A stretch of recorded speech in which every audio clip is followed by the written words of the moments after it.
सोलापूर ते धुळे महामार्गावर पाचोड ते येडशी या दरम्यान प्रवासी वाहन अडवून अथवा थांबलेल्या वाहनातील प्रवाशांना धमकावून लूटमार केली जाते। याबरोबरच ट्रॅव्हल्सवर ठेवलेल्या बॅग लंपास करण्याच्या घटनाही घडतायत। याबाबत आता बीड पोलिसांनी मोहीम हाती घेतली। अशा पद्धतीने चोरी करणाऱ्या टोळीचा शोध घेतला जातोय। यासाठी हॉटेल चालकांची देखील मदत घेतली जाते। सीसीटीव्ही कार्यान्वित करण्याच्या सूचना देण्यात आलेल्या आहेत। याबरोबरच प्रवाशांनी देखील खबरदारी घ्यावी असं आवाहन पोलीस प्रशासनाने केलंय।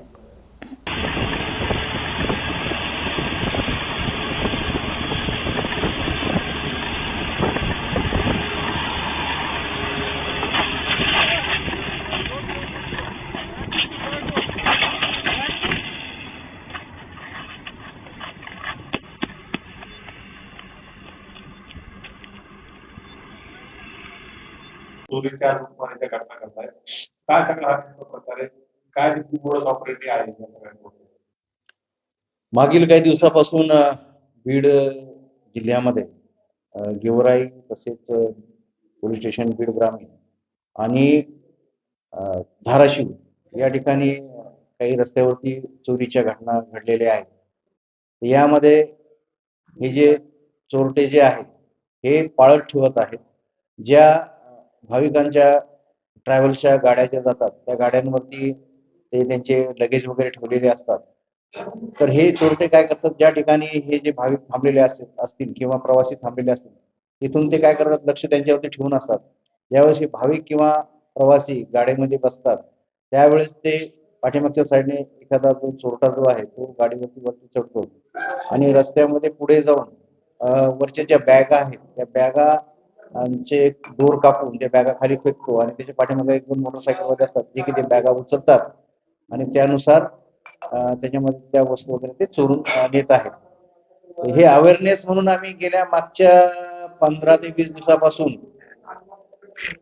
दिवसापासून आम्ही यामध्ये खबरदारीचा उपाय म्हणून आम्ही सर्व व्हॉट्सअप ग्रुपवरती तसेच इतर पोलीस स्टेशन व्हॉट्सअप ग्रुपवरती तसेच पब्लिकच्या व्हॉट्सअप ग्रुपवरती आम्ही अवेअरनेस म्हणून एक मेसेज प्रस्थापित केलेला आहे। याच्यामध्ये महामार्ग पोलीस असेल, जिल्हा पोलीस असेल, आम्ही रात्रीच्या वेळेस नाईट पेट्रोलिंग हे आम्ही आमच्या 2 गाड्या नाईट पेट्रोलिंगसाठी आम्ही कंटिन्यू ठेवलेल्या आहेत व अशा चोऱ्या होऊ नये म्हणून आम्ही अवेअरनेस म्हणून आम्ही आमची ट्रॅप सुद्धा लावलेली, आमचं पथक आम्ही स्थापन केलेलं आहे। आम्ही रात्री कंटिन्यू पेट्रोलिंग करीत आहोत। तसेच हॉटेल मालक तसेच धाबा मालक यांना सुद्धा आम्ही सूचना दिलेल्या आहेत की आपले प्रत्येक ठिकाणी सीसीटीव्ही फुटेज त्यांनी त्या ठिकाणी लावावेत। तसेच असे काही संशयास्पद लोक जर त्या ठिकाणी जर मिळून आले तर पोलिसांना सुद्धा कॉल करावा। त्या दृष्टिकोनातून आम्ही सर्व हॉटेल्स आणि ढाब्यांवरती लॉजेसवरती आम्ही आमचे माहितीचे मोबाईल नंबर वगैरे आम्ही त्या ठिकाणी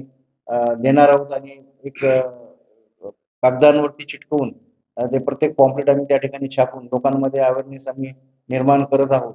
तर आम्हाला माझी ही सूचना आहे, प्रवाशांना सूचना आहे की तुम्ही रात्री अपरात्री कुठेही थांबू नका। रस्त्यावरती थांबून गाडी विश्रांती करतात आणि त्यानुसार विश्रांती घेत असताना अंधारामध्ये हे लोक चोरटे लोक येऊन त्या ठिकाणी त्यांचे लूटमार जे करत आहे त्यावरती आम्ही आता या दृष्टिकोनातून आम्ही चोरट्यांचा शोध घेत आहोत। आम्ही डमडाटा वगैरे काढत आहोत। तसेच काही सीसीटीव्ही फुटेज पण आम्ही चेक केलेले आहेत। काही संशयित लोक सुद्धा आम्हाला त्यामध्ये मिळून आले, त्यांचा पण आम्ही शोध घेत आहोत। तर जनतेने सुद्धा आम्हाला सहकार्य करायला पाहिजे की त्यांनी आम्ही दिलेल्या सूचनांचं त्यांनी पालन करावं आणि पोलीस विभाग जो आहे त्या चोरट्यांना नक्कीच शोध काढून त्यांच्यावरती योग्य ती कठोर कारवाई आम्ही करणार आहोत। बांगलादेश सरकारने भारतीय कांद्याला अटी आणि शर्तींच्या अधीन राहून कांदा आयातीची परवानगी दिली आहे। रविवार 7 डिसेंबर पासून पुढील सूचना मिळेपर्यंत प्रतिदिवस 50 पेरिंग आयडी अर्थात 1500 टन कांदा भारतातून बांगलादेशसाठी निर्यात होणार आहे। सध्या दररोज फक्त 50 निर्यातदारांनाच परवानगी देण्यात आली आहे। 8 डिसेंबर पासून प्रति दिवसाला 1500 टन म्हणजे 1500 टन एकूण 15000 क्विंटल कांदा बांगलादेशमध्ये आयात करण्याची परवानगी तेथील विद्यमान सरकारने दिलेली आहे। या आयातीच्या परवानगीला आयपी असं म्हटलं जातं। एकूण 50 आयपी एका दिवसाला दिले जातील आणि 1 ऑगस्ट 2025च्या दरम्यान बांगलादेशमधील ज्या ज्या आयातदारांनी यासाठी तिथं सरकारला अर्ज केले होते त्याच आयातदारांना हे लिमिटेड आणि मर्यादित आयपी दिले जाणार आहे। त्या माध्यमातून भारतातील उन्हाळी कांदा जो चाळीमध्ये मागच्या 6-7 महिन्यापासून साठवून ठेवलेला आहे, त्याचबरोबर नवीन लाल कांदा, या दोन्ही प्रकारातील कांद्याला बाजारभाव वाढण्यासाठी थोडासा हातभार लागणार आहे. परंतु दुर्दैव असं आहे की मागच्या 4-5 महिन्यामध्ये ही बांगलादेशकडून कांदा आयात झाली असती तर किमान 5 लाख 6 लाख टन कांदा तिथे निर्यात झाला असता. तो झाला नाही. त्यातून मोठ्या प्रमाणात कांद्याची आयात जी आहे ती थांबल्या गेली आणि भारतातून कांदा निर्यात कमी झाला. त्यामुळं भारतीय कांदा उत्पादकांना यावर्षी मोठ्या आर्थिक नुकसानीला सामोरं जावं लागलं. केंद्र सरकारने जगातील विविध देशांमध्ये कांदा निर्यातीसाठी जास्तीत जास्त प्रयत्न केले असते तर यावर्षी कांद्याची निर्यात ही मोठ्या प्रमाणात होऊन वाढीव झालेलं जे कांद्याचं उत्पादन होतं त्यातून जी दरघसरण झाली, ती दरघसरणीचा शेतकऱ्यांना सामना करावा लागला नसता. परंतु उशिरा का होईना अगदी थोड्या शिल्लक राहिलेल्या, कारण एकूण जो चाळीमध्ये साठवलेला कांदा आहे त्यापैकी 90-95% जो कांदा आहे तो शेतकऱ्यांचा आता संपून गेलेला आहे आणि राहिलेल्या 5% 10% कांद्यासाठी थोडासा याला हातभार म्हणता येईल. परंतु याला प्रचंड असा उशीर झालेला आहे. तरीही शेतकऱ्यांकडून महाराष्ट्र कांदा संघटनेकडून या निर्णयाचं आम्ही निश्चित स्वागत करतोय. असंच वेगवेगळ्या देशांनी भारताकडून कांदा मागवला पाहिजे आणि भारतीय कांदा उत्पादकांना उत्पादन खर्चापेक्षा अधिक दर सातत्याने मिळाला पाहिजे, हीच आम्ही कांदा संघटनेकडून अपेक्षा करतोय. आणि केंद्र सरकारने यापुढील काळामध्ये निश्चितपणाने काळजी घ्यायची आहे की कुठल्याही प्रकारचं कांद्याची निर्यात बंदी करू नका आणि जास्तीत जास्त परदेशात कांदा निर्यात करा, अशी मागणी आम्ही महाराष्ट्र कांदा संघटनेकडून करत आहोत. माजी विरोधी पक्षनेते अंबादास दानवे हे सध्या राजकारणामध्ये व्यस्त असतात. सकाळपासून संध्याकाळपर्यंत त्यांचा कार्यक्रम आणि पक्षाच्या कामाच्या निमित्तानं खासगी जीवनात वेळ मिळत नसल्यामुळे त्यांनी आज वेळात वेळ काढून बॅडमिंटन खेळण्याचा आनंद घेतलाय.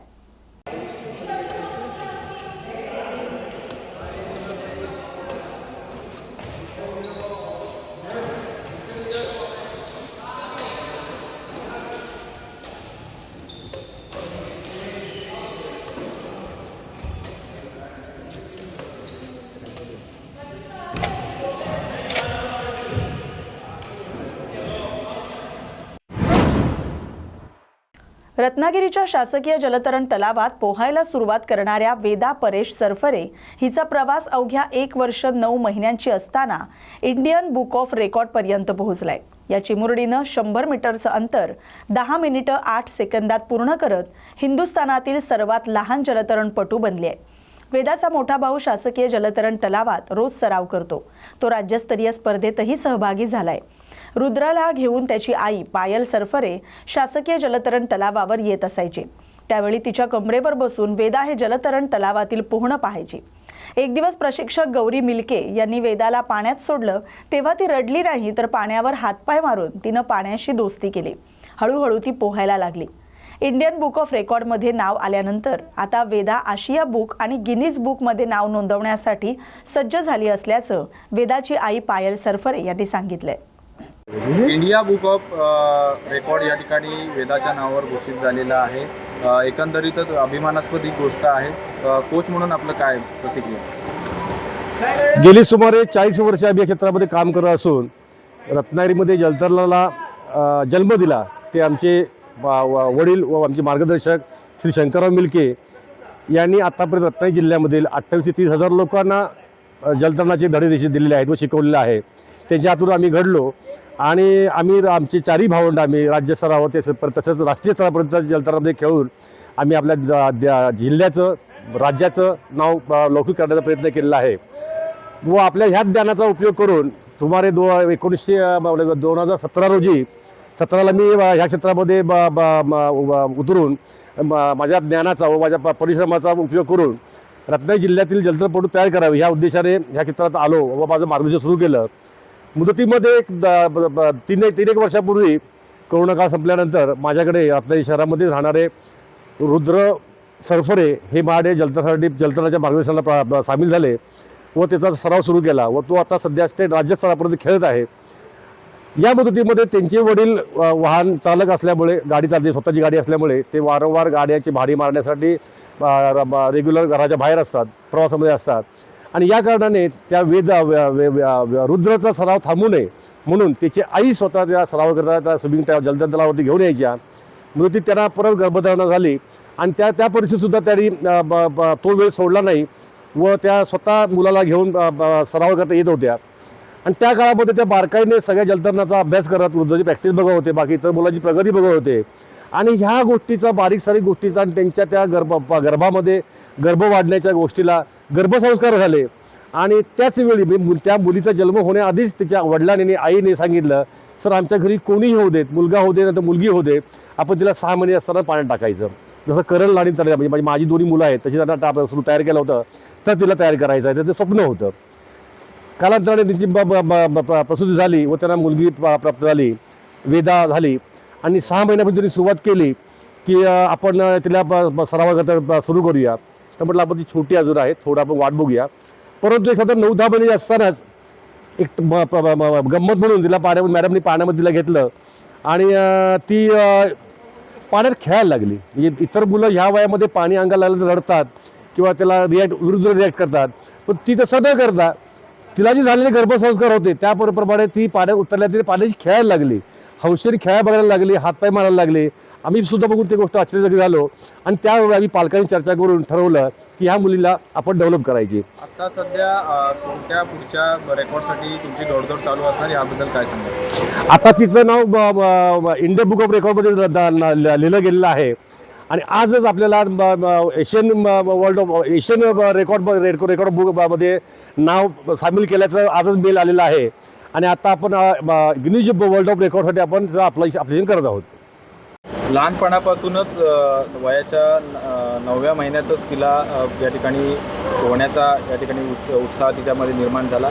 गर्भसंस्कारच म्हणायचे, काय सांगायला संदर्भात? हो, नक्कीच गर्भसंस्कारच म्हणू शकतो, कारण की आम्ही जेव्हा फर्स्ट टाइम तिला पाण्यामध्ये घालायचं ठरवलं होतं तेव्हा आम्ही पण तिला पहिल्यांदा बघून तिचा रिस्पॉन्स बघून आम्ही पण शॉक झालो की एवढी आनंदाने करते आहे. त्याच्यानंतर मग आम्ही निश्चयच केला की आता हिला म्हणजे तयारच करायची. त्याच्यानंतर सरांनी आणि मॅडमनी तिच्यावरती खूप मेहनत घेतली आणि त्याच्यामुळेच कदाचित आज ती घडली आणि इंडिया बुक ऑफ रेकॉर्डमध्ये तसेच एशिया बुक ऑफ रेकॉर्डमध्ये तिचं नाव तिने नोंदवलेलं आहे. कोच म्हणून आपली काय प्रतिक्रिया आहे? एवढ्या लहान वयातच तिने एवढा रेकॉर्ड पार केला आहे, काय सांगा? मुळात खरं सांगायचं तर स्विमिंगचे जे संस्कार माझ्यावरती केलेले आहेत ते माझे आदरणीय सासू सासरे शंकरराव मिल्के सर, कैलासवासी सौ शांता मिल्के आणि माझे पती महेश मिल्के आणि नेहमी मला पाठिंबा करणारी माझी 2 मुलं करण आणि तनिया. यामुळे मी हौसेने एक आई म्हणून पाण्यात उतरून सर्व मुलांना घेत असते. वेदासारखीच अनेक मुलं आमच्याकडे 2 वर्षाच्या आतील मुलांची प्रॅक्टिस करतात. वेदा खरंच गुणी बाळ आहे की तिने आम्हाला चांगलं प्रोत्साहन दिलं आणि काही त्रास न देता वेदा अतिशय उत्कृष्टपणे मला एक चांगली स्टुडंट मिळालेली आहे. आणि जगाच्या पाठीवर आम्ही आमच्या रत्नागिरीचं नाव कोरणारच. महेश मिल्के स्विमिंग ग्रुपचं नाव मला खूप मोठं झालेलं पाहायचं आहे आणि वेदा नक्की करेल. नवी मुंबईतील वाशीमध्ये गोकुळच्या नवीन दही प्लांटचं उद्घाटन पार पडले. गोकुळनं शेतकरी आणि दूध उत्पादक शेतकऱ्यांच्या जीवावर जवळपास 28 लाख लिटर दूध उत्पादन करण्याचा टप्पा गाठलाय. हे उद्दिष्ट 25 लिटरचं आहे, ते लवकरच होईल. कर्नाटकमध्ये नंदिनी फेडरेशन असून त्याला सरकार ज्या सुविधा देते त्याच सुविधा गोकुळला मिळाल्या तर गोकुळ नावारूपाला येईल. येत्या नवीन वर्षात जानेवारीत गोकुळचं आईस्क्रीम बाजारात येणार आहे. स्वस्त आणि चांगलं दूध निर्माण केलं तर जास्तीचा खप होईल आणि आपल्या दुधाला जगातील नामांकन मिळेल, असं वैद्यकीय शिक्षण मंत्री हसन मुश्रीफ यांनी म्हटलंय. आता कोल्हापूर जिल्हा दूध उत्पादक संघ गोकुळ यांनी स्वतःच्या हिमतीवर आणि दूध उत्पादकांच्या आणि शेतकऱ्यांच्या जीवावर जवळजवळ 20 लाख लिटरचा टप्पा गाठलेला आहे. 25 लाख लिटर दुधाचा टप्पा यावर्षी गाठायचं त्यांचं धोरण आहे. आता जे महानंद आहे, जे NDTVला चालवायला दिलेला आहे, तो आपल्या राज्याचा ब्रँड आहे. आता तो ब्रँड गोकुळा राज्याचा ब्रँड म्हणून सरकारने परवानगी द्यावी आणि नंदिनी म्हणून जो कर्नाटकचा फेडरेशन आहे त्याला सरकार ज्या सुविधा देते त्या सुविधा दिल्या तर एक राज्याचा एक चांगला ब्रँड म्हणून नावारूपाला आमचा गोकुळ येईल असा माझा विश्वास आहे. सर, आज उद्घाटन तुम्ही केलेलं दहीचं एक नवीन प्रोडक्ट आणलेलं आहे. परत एक आईस्क्रीमची मागणी तुम्ही करताय. तुमच्या चिरंजीवांनी मागणी केली की गोकुळ मागणी नाही, आईस्क्रीम करण्याचं त्यांनी जनरल वॉर्डला शब्द दिला होता. जानेवारीमध्ये त्या आईस्क्रीमचं लॉन्चिंग आहे. सर, काय म्हणून सध्या महाराष्ट्राची गरज किती दुधाची सध्या थोडं नाही, दुधाला जी आता मानसी दुधाची जी आपली जागतिक मानांकन आहे त्यापेक्षा कितीतरी मिलीलिटर आणि लिटर कमी आपलं दुधाचा आपला खप आहे. आपल्याला जास्तीत जास्त दुधाचा खप वाढवला पाहिजे. त्या पद्धतीने संकलन वाढल्याशिवाय दुधाच्या विक्रीमध्ये वाढ होणार नाही आणि स्वस्त आणि चांगलं दर्जेदार दूध जर ग्राहकापर्यंत पोहोचवता आलं तर मला वाटतं ते मानांकन आपण पूर्ण करू. सर नवीन सरकारने काय केलं पाहिजे जेणेकरून गाई म्हशीची संख्या आहे जी कमी होताना दिसते ती वाढली पाहिजे भविष्यात? आता त्यासाठी सरकारनं प्रोत्साहन दिलं पाहिजे. आता कर्नाटक सरकार हे लिटरला 5 रुपये आता त्याचं अनुदान देते. आपण हे मध्ये सुरू केलं होतं, परंतु नंतर दुधाचं उत्पादकता वाढल्यानंतर ते कमी केलेलं आहे. परंतु तिथं सहकारी दूध संस्थांना 5 रुपये अनुदान आज ही कर्नाटक सरकार देते. सर इंडिगोच्या आधार फ्लाईट अचानक रद्द झालेला आहे आणि प्रवाशांची हिरमोड होते. इंडिगोमध्ये काय कुठेतरी कर्मचारी नसल्याचं गोंधळ सुरू आहे. नाही, आता जे आम्ही प्रसार माध्यमामध्ये बघितलं की DCGने जो निर्णय बदलला की अमुक तास पायलटला विश्रांती पाहिजे, अमुक तास त्या क्रू मेंबरना त्याला विश्रांती पाहिजे. यामुळे बराचसाच कारण 65% आपली संपूर्ण वाहतूक ही विमान क्षेत्रामध्ये इंडिगोची आहे. त्यामुळे प्रचंड प्रमाणात पायलटची कमतरता, कर्मचाऱ्यांची कमतरता, वास्तविक हे आधीच इंडिगोनं ह्या सगळ्या कल्पना प्रवाशांना द्यायला पाहिजे होत्या. यामुळे असं जो होणार आहे त्यामुळे प्रवाशांचा खोळंबा झाला नसता आणि जो संताप तुम्ही प्रत्येक विमानतळावर बघितला तो संताप जनतेचा झाला नसता. Thank you sir. सर हिंदी. नुकत्याच नगरपालिका आणि नगरपंचायत निवडणुका पार पडल्यात. 3 डिसेंबरला होणारी मतमोजणी 21 डिसेंबर रोजी होणार आहे. नगरपालिकेचं मतदान संपल्यानंतर EVM सील करून सुरक्षित ठिकाणी ठेवण्यात आले. ज्यावेळी EVM मशीन सील करण्यात आलं त्यावेळी EVM मशीनमध्ये चार्जिंग डेटा किती होता आणि मतमोजणी सुरू करताना चार्जिंग डेटा किती आहे हे निवडणूक आयोगानं जाहीर करावं अशी मागणी वंचित बहुजन आघाडीकडून करण्यात आली. निवडणूक आयोगानं चार्जिंग डेटा संदर्भातील भूमिका आणि प्रोटोकॉल स्पष्ट करावेत. चार्जिंग डेटा प्रॉपर नसेल तर काही तांत्रिक अडचणी येऊ शकतात असंही वंचितनं म्हटलंय. दरम्यान भाजपकडून 175 नगरपालिका जिंकण्याचा दावा करण्यात येतोय. कदाचित याच EVM डेटाचा घोळ असेल अशी भीती देखील वंचितनं व्यक्त केली आहे. महाराष्ट्रामध्ये नुकत्याच नगरपालिका नगरपंचायतीच्या ज्या निवडणुका झाल्या आणि काही निवडणुका सर्वोच्च न्यायालयाच्या आदेशानंतर पुढे ढकलण्यात आल्या, परंतु ज्या निवडणुका 2 डिसेंबरला ज्याचं मतदान झालं त्या EVM ज्या मशीन आहेत ज्याच्यामध्ये मतदान झालेलं आहे त्या EVMच्या मशीन आता त्या नगर परिषदेच्या एरियामध्ये अखत्यारीमध्ये त्या शासनाने तिथे निवडणूक आयोगाने ठेवलेल्या आहेत गोडाऊनमध्ये. प्रश्न असा आहे की EVMचं चार्जिंग जे आहे ते अत्यंत गरजेचं आहे आणि ते एक इलेक्ट्रॉनिक यंत्र आहे. चार्जिंग हे रेकॉर्ड होत नाही कुठे. निवडणूक आयोगाच्या कुठल्याही कागदावर किंवा रेकॉर्डवर EVMचं सुरू करताना सकाळी मतदान सुरू होत असताना किती चार्जिंग होतं आणि संपताना किती चार्जिंग झालेलं आहे आणि जेव्हा सील उघडून ते मोजणी होईल तेव्हाचं चार्जिंग किती आहे याचं कुठे रेकॉर्ड नसल्यामुळे आणि या चार्जिंगची व्यवस्था निवडणूक आयोगाने किंवा प्रशासनाने नेमकी काय केलेली आहे याच्याबद्दलचे प्रोटोकॉल्स अद्यापपर्यंत निवडणूक आयोगाने जाहीर केलेले नाहीत. आमची अशी मागणी आहे की प्रशासनाने चार्जिंग संदर्भातली भूमिका त्याचे प्रोटोकॉल्स त्यांनी जाहीर करावे. कारण की चार्जिंग प्रॉपर नसेल तर डेटा ॲक्युरेसीचा संशय निर्माण होतो आणि त्या संशयातूनच आज देशामध्ये एक जे वातावरण निर्माण झालं आहे की आज भाजपचे दावा करते आहे की एकूण नगरपालिकांच्या जवळजवळ 175 नगराध्यक्ष आमचे ठामपणे निवडून येतील. ते कदाचित या डेटा इनॲक्युरेसीचाच त्याचा मूळ असेल आणि म्हणून आमची अशी मागणी आहे की चार्जिंग हे रेकॉर्डेड नसल्यामुळे आणि चार्जिंग संदर्भात कुठलेही प्रोटोकॉल्स प्रशासनाने स्पष्टपणे समोर न आणल्याने याच्यामध्ये संशय आहे. मॅनिप्युलेशन होऊ शकतं चार्जिंग 100% होण्याची शक्यता आहे. राज्यातील महाराष्ट्र शासन कृषी विभागाच्या वतीनं शेतकऱ्यांसाठी उपयुक्त मोबाईल ॲप लॉन्च करण्यात आले. महाविस्तार AI ॲपच्या माध्यमातून शेतकऱ्यांना घरी बसून सर्व माहिती उपलब्ध होत आहे. शेतकऱ्यांनी महाविस्तार ॲप मोबाईलवरून रजिस्ट्रेशन करून ॲप शेतकरी वापर करू शकतात. या ॲपमध्ये चॅटिंगची सुविधा असल्यानं शेतकऱ्यांना शेतात कुठली फवारणी करायची, खताचा वापर मात्रा किती असावा, जमिनीसंदर्भात ज्या समस्या किंवा प्रश्न उद्भवतात त्या चॅटिंगच्या माध्यमातून विचारता येतील. त्याचं उत्तर तज्ज्ञ लगेच शेतकऱ्यांना देतील. त्यामुळे शेतकऱ्यांना फायदा होईल. चोपडा तालुक्यातील जास्तीत जास्त शेतकऱ्यांनी महाविस्तार AI ॲप आपल्या मोबाईलमध्ये रजिस्ट्रेशन करून जास्तीत जास्त शेतकऱ्यांनी वापरावं असं आवाहन तालुका कृषी अधिकारी दीपक साळुंखे यांनी केलंय. सोलापूर जिल्ह्यातील बार्शी कृषी उत्पन्न बाजार समितीच्या 16 संचालक पदांच्या निवडणुकीसाठी आज सकाळपासून शांततेत आणि सुरळीत मतदान प्रक्रिया सुरू आहे। याआधीच व्यापारी मतदारसंघातून 2 जागा बिनविरोध निवडून आल्यानं आता उर्वरित जागांसाठी प्रत्यक्ष लढत होते। या निवडणुकीसाठी एकूण 16 जागांसाठी 36 उमेदवार रिंगणात असून मतदारांमध्ये उत्साहाचं वातावरण पाहायला मिळते। सहकारी संस्था मतदारसंघातील मतदानासाठी शहरातील सुलाखे हायस्कूल इथं मतदान केंद्र उभारण्यात आलंय। सकाळपासूनच मतदारांची रांग लागलेली दिसून येते। सर्व मतदान केंद्रांवर शांतता राखण्यासाठी आणि कायदा सुव्यवस्था अबाधित राखण्यासाठी पोलिसांचा चोख बंदोबस्त ठेवण्यात आलाय। नवी मुंबई महानगरपालिकेतर्फे स्वच्छ नवी मुंबई मॅरेथॉनचं आयोजन करण्यात आलं होतं। या मॅरेथॉनमध्ये हजारो नवी मुंबईकरांनी सहभाग घेत एक धाव स्वच्छ आणि हरित नवी मुंबईसाठी असा नारा दिलाय। ज्येष्ठ नागरिकांपासून ते बालकांपर्यंत सर्वांनीच या मॅरेथॉनमध्ये सहभाग घेतला होता। भारत हा तरुणांचा देश असून तरुणांचं आरोग्य चांगलं राहावं या दृष्टीनं मॅरेथॉन स्पर्धेचं आयोजन करण्यात आलं असल्याची प्रतिक्रिया मनपा आयुक्त कैलास शिंदे यांनी व्यक्त केली आहे।